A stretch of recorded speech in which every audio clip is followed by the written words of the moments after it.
मधेपुरा जिला के सभी सम्मानित साथियों, आदरणीय अभिभावकगण, प्यारे मित्र बंधु, सभी को आदाब, सलाम, नमस्कार। उम्मीद करता हूँ आप लोग खैरियत से होंगे।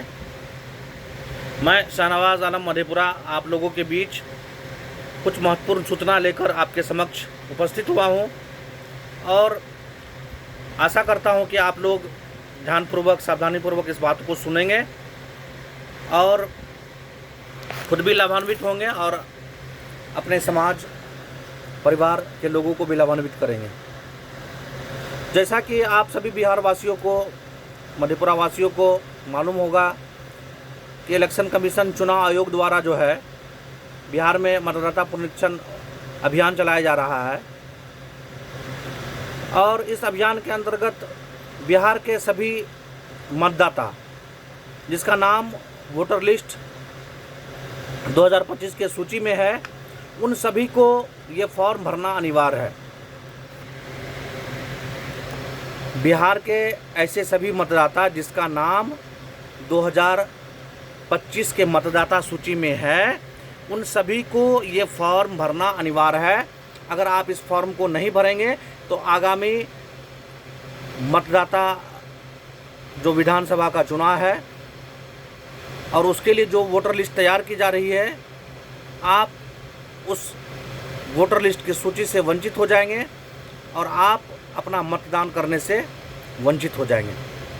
तो ये ज़रूरी है कि बिहार के सभी लोग, बिहार के सभी वोटर इस फॉर्म को अवश्य भरें और बिहार के ऐसे लोग जो काम धंधे के सिलसिले में बिहार से बाहर है, घर से बाहर है, उनसे भी गुजारिश है कि वो हो सके तो ऑनलाइन के माध्यम से या अपने घर परिवार में जो लोग हैं उनको अपने कागज़ उपलब्ध करवा दें, उनके माध्यम से, अपने बीएलओ के माध्यम से कंसल्ट कर अपना फॉर्म अवश्य भरें। अगर आप इस फॉर्म को नहीं भरेंगे तो मैं पहले भी बता चुका हूँ, आप आगामी विधानसभा चुनाव 2025 में अपना मतदान करने से वंचित हो जाएंगे। तो सरकार द्वारा जो फॉर्म भरने की प्रक्रिया आम जनमानस के बीच उपलब्ध कराई गई है वो दो तरीके से है।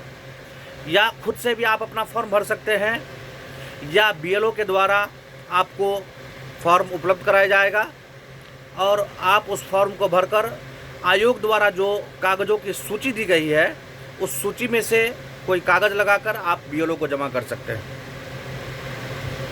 लेकिन मौजूदा समय में लोगों के बीच भ्रम की स्थिति बनी हुई है कि बीएलओ के द्वारा और स्थानीय पदाधिकारी के द्वारा लोगों के बीच विगत कुछ दिनों पहले ये प्रचार प्रसार किया गया कि अगर आपके पास कागजात नहीं है तो आप बिना कागज़ के फॉर्म जमा कर दीजिए, कागज़ बाद में जमा कर दीजिएगा।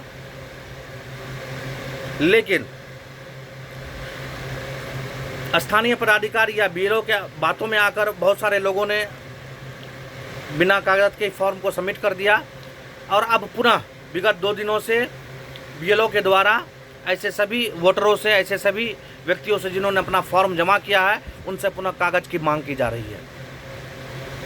और इतने कम समय में कागज़ को परिपूर्ण करना, खास करके बिहार जैसे राज्य के लोगों के लिए काफ़ी समस्या का कारण बनता नज़र आ रहा है। लोग जातीय आवासीय आय प्रमाण पत्र बनाने के लिए ब्लॉक के चक्कर काट रहे हैं और ब्लॉक का ये हाल है कि पिछले 10 दिनों से ब्लॉक में एक भी काम सुचारू रूप से नहीं हो रहा। सरकार द्वारा 2 दिन में प्रमाण पत्र बनाने का प्रावधान है, लेकिन सरकारी नियम कानून की सरेआम धज्जियाँ उड़ाई जा रही है और जिसका खामियाजा सिर्फ और सिर्फ बिहार के वोटरों को भुगतना पड़ेगा।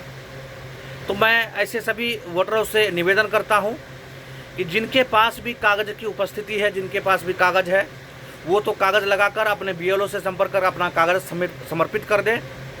और ऐसे लोग जिनके पास कागज़ बनाने में समस्या उत्पन्न हो रही है तो उनके लिए सबसे आसान उपाय मैं बता रहा हूं। अगर आप किसी पंचायती क्षेत्र से आते हैं, आपका गृह क्षेत्र पंचायती राज किसी गांव से है, तो उनके लिए सबसे आसान एक कागज़त है जिसको वंशावली प्रमाण पत्र बोला जाता है, वंश वृक्ष प्रमाण पत्र बोला जाता है। और जो पंचायत स्तर पर ही आपके पंचायत सचिव, आपके वार्ड सदस्य, आपके मुखिया ही निर्गत करते हैं। मुखिया जी द्वारा वार्ड सदस्य द्वारा ही बनाया जाता है। तो सबसे आसान है कि किसी साइबर कैफे, किसी फोटो स्टेट के दुकान में जाइए, आप वंशावली फॉर्म ले लीजिए और उस वंशावली फॉर्म पर अपने परिवार के लोगों का सूची बनाकर आप अपने वार्ड सदस्य को दें और उससे साइन और मोहर करवा कर वहाँ से प्रमाण पत्र इशू करवा ले।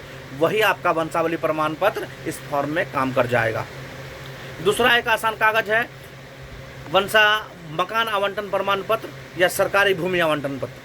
तो सरकारी भूमि आवंटन पत्र क्या होता है वो मैं आपको बता दूं कि सरकार द्वारा ऐसे किसी व्यक्ति जिसके पास ज़मीन नहीं है, जो भूमिहीन है, उन्हें सरकार द्वारा वासीगत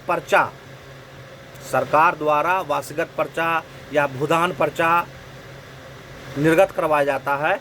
तो वो भी एक वैध दस्तावेज माना जाता है।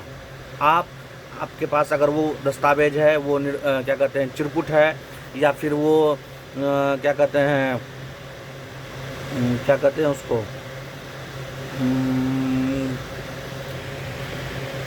भूदान पर्चा, वासीगत पर्चा बोला जाता है। भूमि वासीगत पर्चा है तो आप उसको भी लगाकर आप तत्कालिक इस फॉर्म को भर सकते हैं। दूसरा है आप मकान आवंटन प्रमाण पत्र। ये मकान आवंटन प्रमाण पत्र क्या है? इंदिरा आवास योजना, प्रधानमंत्री आवास योजना का नाम आप लोगों ने सुना होगा। ऐसे सभी पंचायत के लोग जिसे विगत 10 सालों में या 15 सालों में इंदिरा आवास योजना या प्रधानमंत्री आवास योजना का लाभ मिला है, तो उस योजना का जो सूची है, जो आपके मुखिया जी के पास या आपके जो पंचायत में पंचायत सचिव या इंदिरा आवास सहायक जो होते हैं, उनके पास वो सूची आपको मिल जाएगी। वो सूची भी आप जो है उनसे प्राप्त कर इसमें लगाकर तत्कालिक अपना नाम सेव करवा सकते हैं, सुरक्षित करवा सकते हैं। वो भी एक वैध दस्तावेज होता है। तो पुनः आप सब लोगों से अपील करता हूं कि आप लोग जल्द से जल्द अपना मतदाता पुनरीक्षण फॉर्म भरें। अगर जिनके पास कागजात हैं, अगर उन्होंने अपना कागज़ जमा नहीं किया है तो BLO को कागज़ सुपुर्द करके कागज़ जमा कर दे। जिन लोगों ने अभी तक अपना कागज़ नहीं भरा है, फॉर्म नहीं भरा है, वो फॉर्म प्राप्त कर अगर आपके पास कागज़ है तो वो कागज़ संलग्न कर ले, नहीं तो वो जो मैंने बताया वंशावली प्रमाण पत्र या इंदिरा आवास की सूची लगाकर आप अपने फॉर्म को जमा कर लें। और अविलंब अपने फॉर्म तो भरे ही, अपने परिवार का फॉर्म भरे, साथ ही साथ अपने मित्र बंधु, भाई बंधु, पारिवारिक लोग जो भी छूटे हुए हैं उन सभी का फॉर्म अविलंब भरवावे। फॉर्म भरने में अगर कोई समस्या आ रही है तो आप एक नंबर नोट कर लीजिए और नंबर पर मैसेज करके जो भी समस्या है आप बताएं। हम लोग पूरी कोशिश करेंगे कि आप लोगों का समुचित मदद की जाए, समुचित समय समाधान किया जाए। नंबर नोट कर लीजिए 8210932618 शाहनवाज मधेपुरा के नंबर से है। नंबर सेव कर ले और उस पर कोशिश करें कि व्हाट्सएप मैसेज के माध्यम से अपनी समस्या को बताएं। धन्यवाद।